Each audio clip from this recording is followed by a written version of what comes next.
Sabemos que las famosas monas o micos brujos son personas que a través de oraciones se transforman en este tipo de animal para ir a las casas de las personas, ya sea a robar alimentos o para acosar a alguna muchacha o muchacho que les atraiga. Otra creencia que se maneja es que dichos micos brujos son espíritus malignos que buscan hacer daño a las personas que encuentren a su paso, y se supone que una de las formas de capturarlos es con semillas benditas de mostaza y también con agua bendita. Pablo era un hombre que parte de su infancia la vivió en la tranquilidad del campo, pero por azares del destino tuvieron que trasladarse a vivir a la ciudad de Matagalpa, pues era mucho más fácil para Pablo y sus hermanos acceder a la educación escolar y a sus padres les facilitó encontrar empleos para poder mantener a flote la economía familiar y poder costear la educación de sus hijos. Aunque Pablo logró coronar el bachillerato con excelentes calificaciones, lo cierto es que su padre lo educó de la misma manera que a él lo educaron: ser el hombre de la casa, no tenerle miedo a nada y caminar siempre armado porque con el peligro no se juega. Él acostumbraba a visitar la finquita de sus abuelos en el campo y quedarse allí por un par de días cuando tenía vacaciones, por lo que saliendo de secundaria decidió ir a pasar varios días al campo, mismos que le permitieron convivir todas las noches en las tertulias de fogata que realizaban los mozos del lugar. Ahí se palabreaban historias de aparecidos, de sustos, espantos y brujos, pero Pablo era un total escéptico ante estos temas. Él creía que solo eran inventos para asustar a los chavalos y así evitar que anduvieran a altas horas de la noche en los caminos y maizales que abundaban en toda la zona. A pesar de eso, él era un fiel católico, y para esos días se organizó una pequeña vigilia en la comunidad dirigida por un grupo juvenil y orientada por el párroco de la zona. Pues Pablo, ni corto ni perezoso, decidió asistir y tuvo una bonita experiencia, pero la vigilia culminaba a las 12 de la noche y a Pablo le tocaba regresar a pie hasta la finquita de sus abuelos. Aunque apenas quedaba a unos 15 minutos a pie, el silencio de la noche y los relatos de fogata comenzaron a invadir la cabeza de Pablo. Todo eso hizo que el trayecto se sintiera eterno, pero para suerte de él, Juan, uno de los muchachos que asistió a la vigilia, tenía que tomar parte del camino de Pablo y hasta cierto punto se hicieron compañía. Pasando por un potrero, Pablo escuchó unas risas como de niño. Volteó a ver a Juan y él se hizo el sordo e insistió que nada había escuchado. En fin, Pablo llegó a la finquita y se encontró con algo muy raro. Los mozos de la finquita estaban esparcidos afuera durmiendo en el suelo. No les importaba el frío. Encontró a sus abuelitos dormidos en lo que podría decirse el porche de la casita, con un rosario en una mano y un crucifijo en la otra. Todo esto le pareció curioso a Pablo, pero decidió entrar al cuarto donde dormía y ahí se llevó un tremendo susto, al ver que sus cosas estaban tiradas en el suelo, la cama desordenada y un par de camisas totalmente rotas. Lo primero que se le vino a la mente es que habían entrado a robar, por lo que rápidamente comenzó a buscar la pistola 38 que su abuelo guardaba en ese cuarto. Ya el miedo comenzaba a invadirle un poquito, pero al encontrar el arma se sintió más tranquilo. Decidió intentar dormir y por la mañana hablar sobre lo que había pasado en la finquita. Pero habrían pasado 1 o 2 horas lo más desde que Pablo comenzó a dormir, cuando se despertó de golpe y en medio de la oscuridad sentía la presencia de alguien más en el cuarto. Preguntó si alguien estaba ahí, pero no recibió respuesta. Encendió el candil para constatar si en efecto había alguien con él, pero no vio nada. Aparentemente estaba solo, pero la sensación de que alguien más estaba con él no se le quitaba. A pesar de eso, el desvelo que traía encima hizo que poquito a poco sus ojos se cerraran. De pronto escuchó un silbido lejano y Pablo volvió a despertarse, ya muy asustado.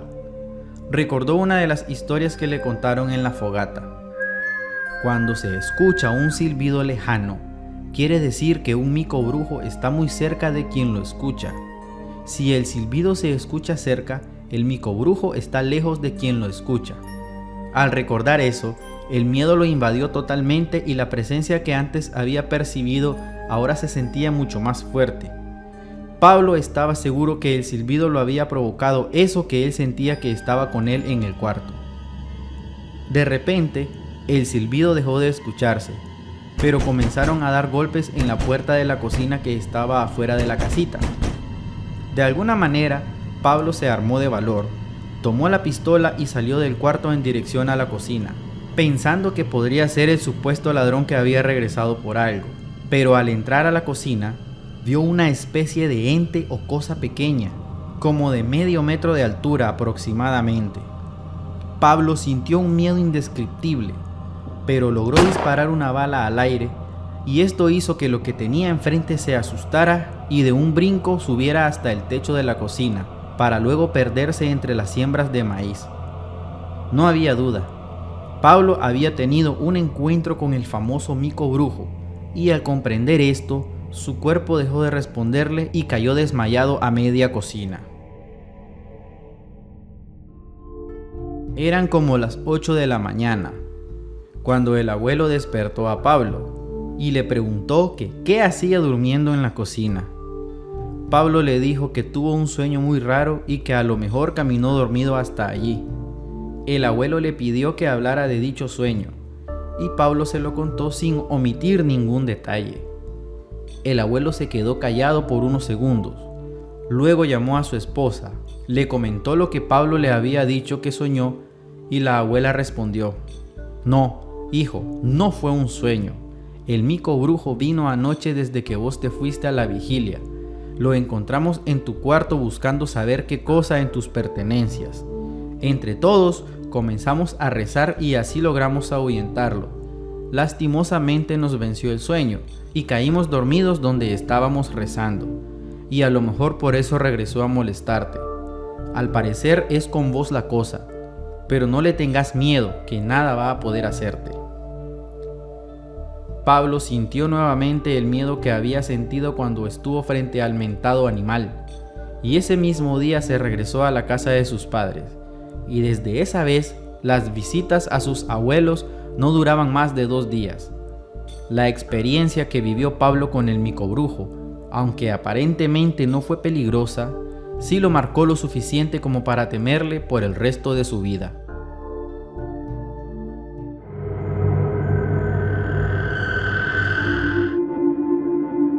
A lo largo del tiempo, y en casi todo el territorio nacional, se han narrado historias de anécdotas sobre avistamientos y encuentros con este horroroso ser, y rara vez tienen un final feliz.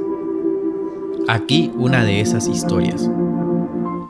Don Carlos era un campesino muy humilde, que desde su infancia se trasladó de su ciudad natal Diriamba al departamento de León, lugar en el cual se adaptó rápidamente y en el que vivió su juventud y vida adulta.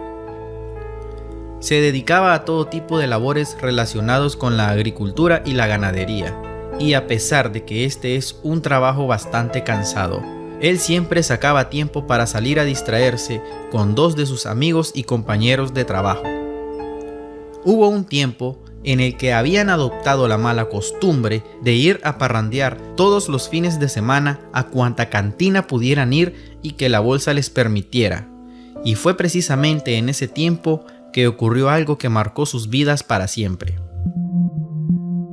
Era un sábado como cualquier otro, y los 3 amigos desde muy temprano iniciaron a parrandear y a embriagarse en una cantina ubicada en el río Pochote. La parranda era tal que a eso de las 6 de la tarde ya estaban bastante borrachos.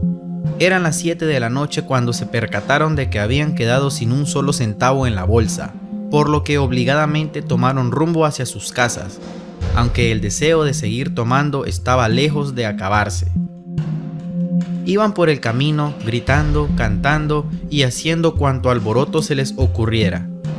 Curiosamente, esa noche el camino estaba totalmente solo y la luna se había escondido en las espesas nubes nocturnas. Irían a la mitad del camino, cuando a lo lejos divisaron la silueta de una hermosa mujer, la cual se acercaba lentamente a ellos. A pesar de que a los 3 amigos les encantaba tomar licor como si no hubiese un mañana, ellos eran personas muy respetuosas con las mujeres, por lo que en ningún momento se les ocurrió siquiera un piropo para la bella muchacha. Continuaron su caminar hasta que por fin lograron estar frente a frente con la hermosa dama. Era una mujer muy alta, casi de 2 metros de altura. Usaba un vestido blanco que llegaba hasta el suelo. Su cabello largo y suelto le cubría el rostro y al ver a los 3 hombres, ésta se detuvo sin pronunciar palabra alguna. Ellos no sintieron miedo. Claro que sí les sorprendió que una bella mujer transitara sola en ese camino tan solitario y en una noche tan oscura, pero jamás sintieron miedo. Habían transcurrido unos pocos segundos cuando uno de los 3 decidió romper el silencio. Muchacha, andamos sin dinero, pero queremos seguir tomando.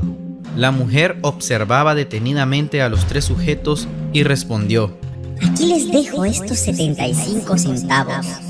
Vayan a seguir tomando en la cantina de la Mama Chila. Sin pensarlo 2 veces, tomaron el dinero y se fueron caminando rápidamente hacia la cantina.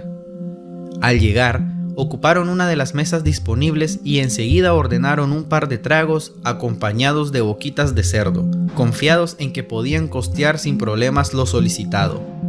No tardaron mucho en llevarles la orden, pero antes de iniciar a consumir, la persona que les atendió les pidió que pagaran la orden, pues era costumbre de que algunos borrachos salieran huyendo sin pagar lo consumido. El hombre que había tomado el dinero a la muchacha comenzó a buscarlo en sus bolsillos, con un gesto de incomodidad y enojo, pues la petición de pagar antes de consumir le pareció una ofensa. Rápidamente, el rostro del hombre pasó de un enojo a un rostro lleno de nervios, pues lo que sintió en su bolsa no eran monedas, sino otra cosa. Se sentó, puso la mano en la mesa, y al abrirla, la sorpresa fue increíble.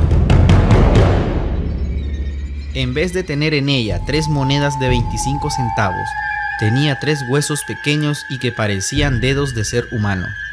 Los 3 sujetos se tornaron pálidos, se miraban entre sí y cayeron al suelo casi al punto del desmayo. La borrachera se fue al demonio, pues habían comprendido de que aquella mujer que les regaló los 75 centavos no era una mujer cualquiera, sino la mismísima Segua, de la cual muchos en el pueblo habían comentado haberla visto en noches anteriores. La famosa Mama Chila, al ver a los hombres en ese estado, les ofreció los tragos de licor sin costo alguno para que regresaran en sí, pues estaban a punto de quedar inconscientes. Ellos no quisieron tomar el licor y salieron despavoridos para sus respectivos hogares. Según cuentan, los 3 pasaron varios días con fuertes fiebres y casi sin pronunciar palabra alguna, y cuando lo hacían tartamudeaban. Los 3 sujetos dejaron el licor por un par de meses, pero luego retomaron sus parrandas. Claro que después del encuentro que tuvieron, aprendieron a controlar el trago y nunca más volvieron a embriagarse, ni mucho menos a trasnochar.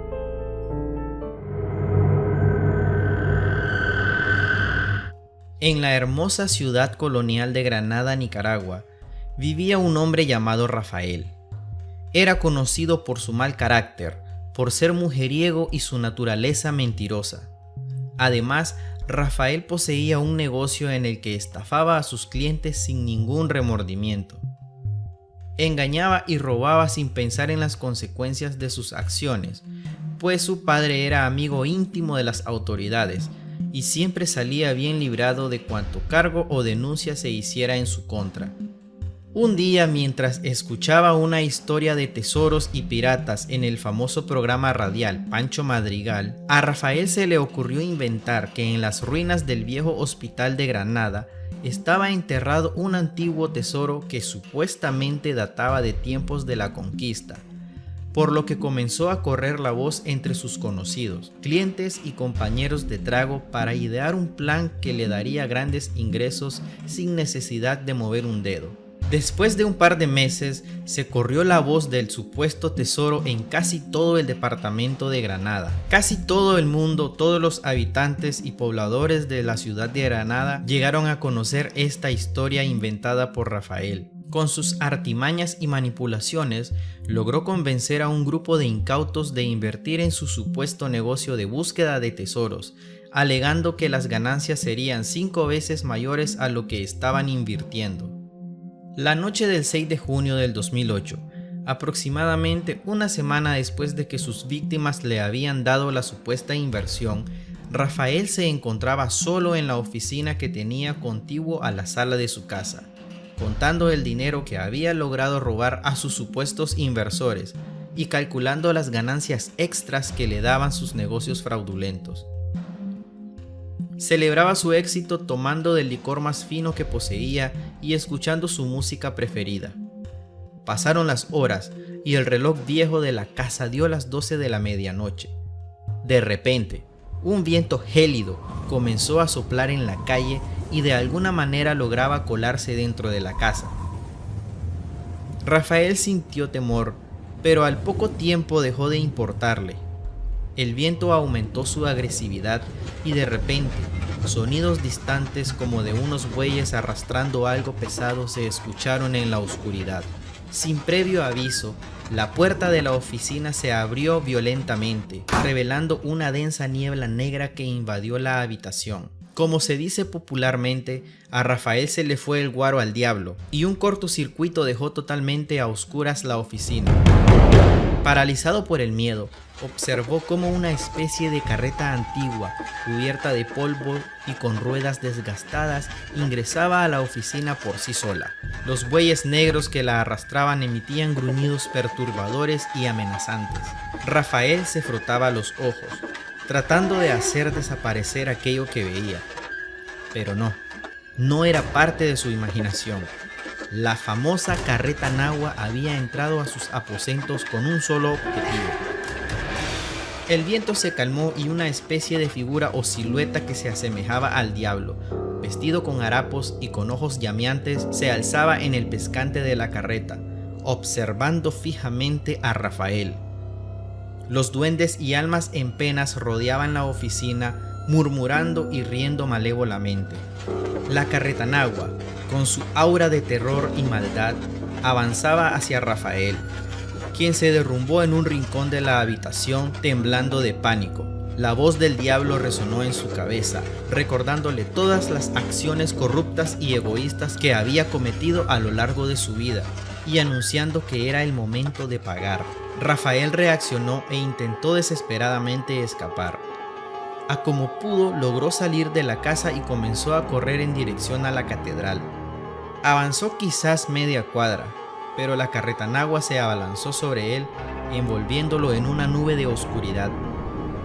En medio de la noche se escucharon los gritos de terror de Rafael, al punto de despertar a todo el vecindario, que rápidamente salieron a la calle para ver qué estaba pasando, pero no vieron absolutamente nada. Todos sabían la mala persona que era Rafael, y también se sabía que para esos días el espanto de la carreta nahua había sido vista por varios granadinos, por lo que no fue difícil deducir lo que acababa de acontecer. A partir de ese momento, Rafael desapareció sin dejar rastro. Su padre pagó a expertos en búsqueda de otros países para que dieran con el paradero de su hijo, pero fue imposible. Desesperado y al punto de dar por muerto a su hijo, el padre de Rafael decidió intentar una última cosa: consultarle a un adivino perteneciente a los pueblos brujos de Nicaragua, quien le confirmó que al día de hoy Rafael fue condenado a vagar por la eternidad como un alma atormentada más de la carreta nahua, castigado por sus malas acciones. La historia de Rafael y su trágico final se dio a conocer por toda la ciudad de Granada, dejando como moraleja que aquellos que se portan de forma incorrecta y lastiman a los demás eventualmente enfrentarán las consecuencias de sus actos.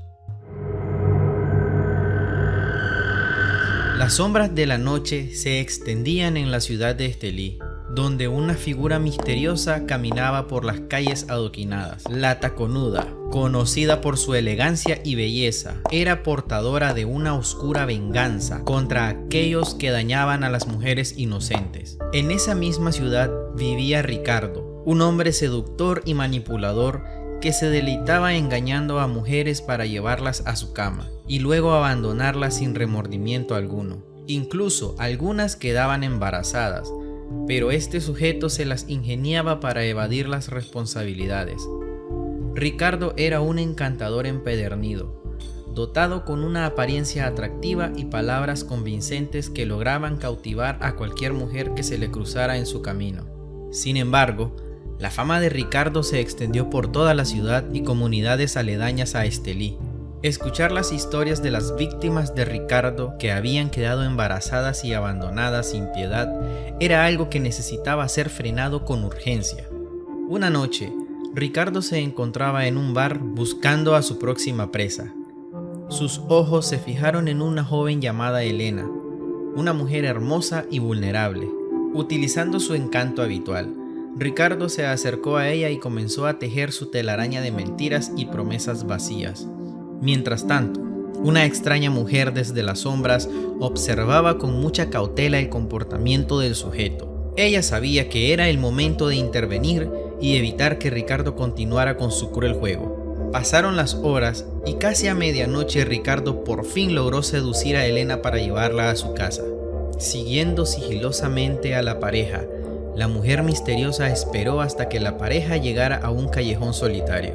Justo cuando Ricardo se disponía a llevar a cabo su plan, la misteriosa mujer intervino, revelando su identidad. Era la taconuda. Se transformó frente a ellos y su mirada penetrante y taconeo resonante llenaron el aire. Ricardo se detuvo paralizado por el miedo y la sorpresa al encontrarse con esta figura enigmática. La taconuda, con su voz fría y decidida, le dijo a Elena que se fuera del lugar y le habló directamente a Ricardo, revelando su conocimiento de acciones y oscuro pasado. Maldito, maldito entre las mujeres. El daño que has hecho lo vas a pagar. Lo acusó de ser un depredador que jugaba con la vida y los sentimientos de las mujeres. Advirtió a Ricardo que su venganza sería terrible y lenta, y esta fue una advertencia que estremeció hasta los huesos del hombre engañador. A partir de ese momento, la vida de Ricardo se convirtió en una pesadilla. La taconuda lo persiguió incansablemente, apareciendo en los momentos más inesperados y causando estragos en su vida. Cada vez que Ricardo intentaba involucrarse con una mujer, la taconuda se interponía, desenmascarando sus mentiras y protegiendo a las inocentes. Pero la lección final estaba por llegar. Una noche de tormenta, mientras Ricardo huía de la taconuda por las oscuras calles de Estelí, tropezó y cayó en un barranco profundo. Quedó atrapado con una pierna fracturada y sin posibilidad de escapar. La taconuda, apareciendo frente a él una vez más, le dirigió una última mirada de desprecio y se desvaneció en la noche. Ricardo quedó allí, solo y abandonado. Gritaba por ayuda, pero la fuerte lluvia impedía que los alaridos desesperantes del sujeto fuesen escuchados por alguien. La lluvia aumentaba su intensidad y el barranco comenzaba a llenarse de agua, hasta que Ricardo sufrió un final trágico y lento en el abismo oscuro. Murió ahogado, pero antes de eso recibió múltiples golpes de objetos que arrastraba la fuerte corriente. Al final, la crueldad con la que había tratado a sus víctimas le había llevado a su propia perdición. Según la leyenda, los cadejos son perros sobrenaturales que aparecen durante la noche. Se dice que hay dos tipos de cadejos, uno blanco y otro negro. El cadejo blanco es considerado bueno y protector, mientras que el cadejo negro se cree es malévolo y peligroso. La historia cuenta que los cadejos siguen a las personas en su camino durante la noche, especialmente a aquellos que están borrachos o perdidos. El cadejo blanco se aparece para proteger a la persona de cualquier peligro, mientras que el cadejo negro intenta asustar y hacer daño. En cierta ocasión, en la pintoresca ciudad de Huigalpa, del departamento de Chontales, vivía un joven llamado Alejandro. Era un muchacho amable y respetuoso, pero como muchos jóvenes, a veces se dejaba llevar por las malas influencias de sus amigos. Él siempre fue una persona estudiosa y poco para las salidas y fiestas, pero tenía una peculiaridad: era muy fanático del terror y todo lo relacionado con el ocultismo. Una noche, una especie de fiesta prohibida cargada de misterios y ocultismo fue anunciada de voz en voz por los jóvenes amigos de Alejandro, y la curiosidad y la insistencia de estos lo llevaron a tomar una decisión arriesgada: escaparse de la casa de sus padres para asistir a la misteriosa celebración. Era viernes 13, y la noche estaba oscura y llena de misterio, mientras Alejandro esperaba a que sus padres se durmieran. Una vez su hogar quedó en silencio, salió por la ventana de su cuarto y se adentró en las sombras en dirección a la fiesta. Llegando al punto, y ayudado por sus amigos, logró entrar sin problemas a la fiesta. La música alta y las risas llenaban el aire mientras la diversión parecía interminable. Habían mesas donde jugaban la ouija, leían las manos, las cartas, habían personas realizando consultas de índole espiritista. Era una mezcla de fiesta y rituales. Sin embargo, a medida que avanzaba la noche, la inquietud comenzó a apoderarse de Alejandro. Una extraña sensación lo invadió, pero decidió ignorarlo y disfrutar el momento. Cuando la medianoche se acercaba, Alejandro decidió que era hora de regresar a su casa, pues sospechaba que sus padres posiblemente ya se habían dado cuenta de su ausencia y que estarían sumamente preocupados. Así que emprendió la marcha de regreso a su casa, pero no imaginaba la pesadilla que estaba por vivir. Mientras caminaba por las solitarias calles de Huigalpa, se percató de un sonido extraño detrás de él, como una especie de pasos de animal que sonaban al ritmo de su caminar. Miró hacia atrás, pero no había absolutamente nada. Siguió avanzando, cuando de repente frente a él, una figura oscura emergió.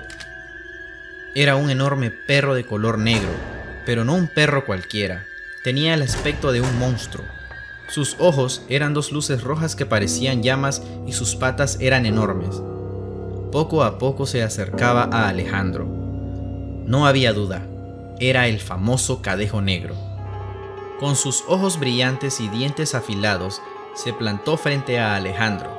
Un escalofrío recorrió su espalda, mientras el terror se apoderaba de él. El Cadejo Negro emanaba una presencia maligna y parecía decidido a tomar al joven.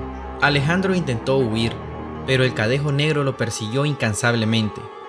A cada paso los aullidos siniestros resonaban en sus oídos, llenándolo de pánico. Mientras la ciudad dormía, la pesadilla se desarrollaba en las calles desiertas. Justo cuando parecía que Alejandro estaba perdido, sin darse cuenta había llegado frente al atrio de la catedral, y cuando se percató de esto se hincó frente a la entrada principal del templo y le rogó a Dios por ayuda. De repente un destello de luz blanca surgió a la distancia.